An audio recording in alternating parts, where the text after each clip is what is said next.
پھر وہ تمہاری من پسند چیز تم تک لائے گا مقرر وقت پر اور تم حیران ہو جاؤ گے۔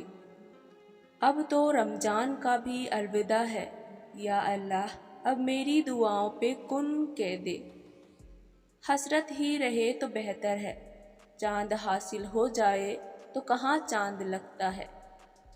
لوٹ چکا جو برسوں پہلے تمہارا وہی سکون جو ہر حال میں پانا چاہتے ہو، کیونکہ اللہ انہیں راہ راست کا راستہ دکھانا چاہتا ہے، ایسا راستہ جو بالکل ہموار ہو، جو کامیابیوں کی راہ پر گامزن کر دے۔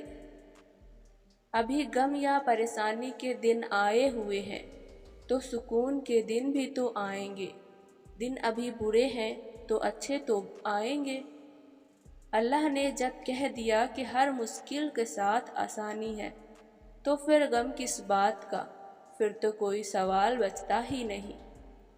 یاد ہے نا حضرت یوسف زلیخا سے بچنے کے لیے جس دروازے کی طرف جاتے اس کا تالا خود کھل جاتا۔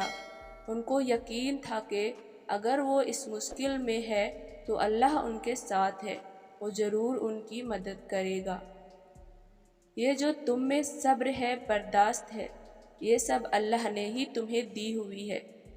جبھی تو دیکھو تم کتنی ہمت سے اپنا راستہ طے کرتے ہو۔ اگر اللہ ناراض ہوتا ہے تو کیا تم میں اتنی ہمت، برداشت اور صبر ہوتا ہے؟ تمہارا رب جانتا تھا کہ میرا بندہ یہ درد اور آزمائش برداشت کر لے گا، وہ کبھی کسی کو اس کی برداشت سے زیادہ آزماتا ہی نہیں۔ جانتے ہو عبادت روح کی غذا ہے، ایسا لگتا ہے جیسے ہمارا رب ہمارے سامنے ہو۔ جب تم کسی کو اکیلا دیکھو تو سمجھ جاؤ کہ وہ ایک سچا انسان ہے، کیونکہ بھیڑ ہمیشہ منافق کے ساتھ ہوتی ہے۔ تمہارے درد سے تمہارے رب واقف ہے، وہ جانتا ہے کہ تم صبر کرو تاکہ تم مضبوط ہو جاؤ۔